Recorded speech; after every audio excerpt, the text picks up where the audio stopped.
کیا آپ کو معلوم ہے کہ بہن، بیٹی، ماں ایسے رشتے ہیں کہ قرآن مجید میں جن کی ہمیشہ تعریف ہی آئی ہے؟ آئیے آج ہم ان رشتوں کو قرآن مجید کی نظر سے دیکھتے ہیں۔ میں نے جتنا بھی الکتاب کو پڑھا ہے، میں اس نتیجے پر پہنچا ہوں کہ آدم علیہ السلام کا بیٹا نافرمان ہو گیا اور اپنے بھائی کو قتل کر کے جہنم کا حقدار بنا۔ اتنا ہی نہیں، قیامت تک جو بھی انسان ناحق قتل ہوگا، اس کے عذاب کے ایک حصے کا حقدار آدم علیہ السلام کا وہ بیٹا بھی ہوگا۔ نوح علیہ السلام کا بیٹا اور بیوی نافرمان ہوئے اور عذاب سہنے والوں میں شامل ہوئے، حتیٰ کہ جب نوح علیہ السلام نے اللہ سے فریاد کی تو اللہ کریم نے اپنے نبی کی فریاد انتہائی سخت الفاظ میں رد کر دی اور نوح علیہ السلام کو اس سفارش پر معافی مانگنی پڑی۔ ابراہیم علیہ السلام کے والد ان پر ایمان نہیں لائے اور کفر پر ہی فوت ہو گئے۔ جب ابراہیم علیہ السلام نے ان کے لیے دعا کی سفارش کی تو اللہ تعالیٰ نے ان پر سختی نہیں فرمائی،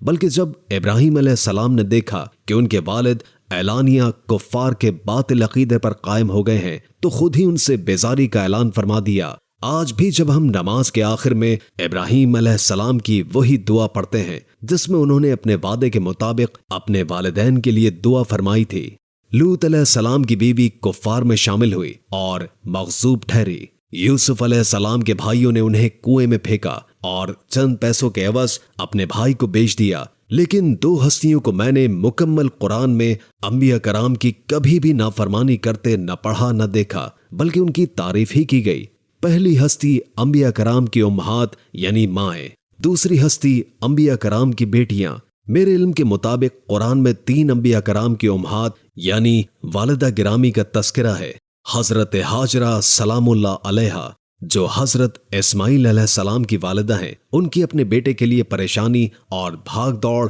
اللہ کریم کو اتنی پسند آئی کہ قیامت تک اپنے پیارے نبی صلی اللہ علیہ وآلہ وسلم کی امت پر حج پر صفا اور مروہ کی سعی رکھ دی، حالانکہ وہ نبی نہیں تھیں۔ حضرت موسیٰ علیہ السلام کی والدہ جب اپنے بیٹے کے لیے پریشان ہوئی تو اللہ نے قرآن میں فرمایا کہ انہیں وحی کر کے تسلی دی گئی کہ آپ بچے کو دریا میں بہا دیں اور اس کے دودھ پینے کے وقت تک اسے واپس ماں تک پہنچا دیا جائے گا۔ حالانکہ موسیٰ علیہ السلام کی والدہ نبی نہیں تھی، مگر ان کی پریشانی اور بے قراری اپنے بچے کے لیے اتنی بڑھی کہ رب کریم کو انہیں وحی کر کے دلاسا دینا پڑا۔ حضرت عیسیٰ علیہ السلام کی والدہ جن کی پاک دامنی کی گواہی میں اللہ کریم کو اتنی تاخیر بھی پسند نہیں آئی کہ عیسیٰ علیہ السلام بولنے کی عمر تک پہنچ جائیں، ابھی وہ کوہ زیتون سے انہیں لے کر نیچے اتری ہی تھیں کہ پالنے سے اللہ کریم نے عیسیٰ علیہ السلام سے گواہی دلوا کر نبی کی ماں کی پاک دامنی کی خاطر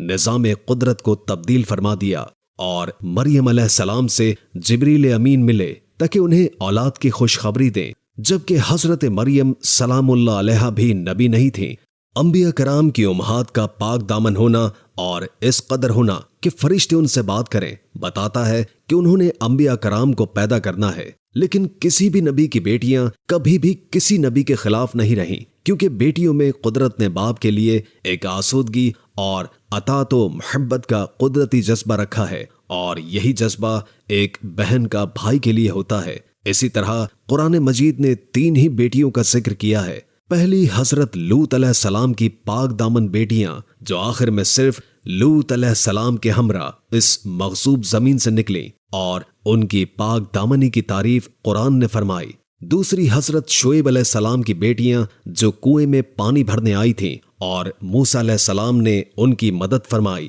قرآن ان کی چال تک میں بھی پاک دامنی کا ذکر فرماتا ہے کہ جب وہ چل کر آ رہی تھیں کہ موسیٰ علیہ السلام کو اپنے والد صاحب سے اجرت دلوائیں تو ان کی چال میں احترام اور حیا تھی۔ اتنے میں ان دونوں عورتوں میں سے ایک ان کی طرف شرم و حیا سے نظریں جھکا کر چلتی ہوئی آئی اور کہنے لگی کہ میرے باپ آپ کو بلا رہے ہیں، القصص۔ اور تیسری حضرت موسیٰ علیہ السلام کی بہن کا ذکر ہے کہ کیسے وہ اپنے نومولود بھائی کی نگرانی کرتی رہیں تاکہ اس کی حفاظت بھی کرتی رہیں، اور فرعون کے گھر والوں کو موسیٰ علیہ السلام کی والدہ کی طرف راغب بھی کر سکیں کہ دودھ پلانے والے کو اسے واپس گھر بھیج دیا جائے۔ شاید یہی وجہ ہے کہ اللہ نے اپنے محبوب صلی اللہ علیہ وآلہ وسلم کے لیے بیٹیوں کا انتخاب کیا۔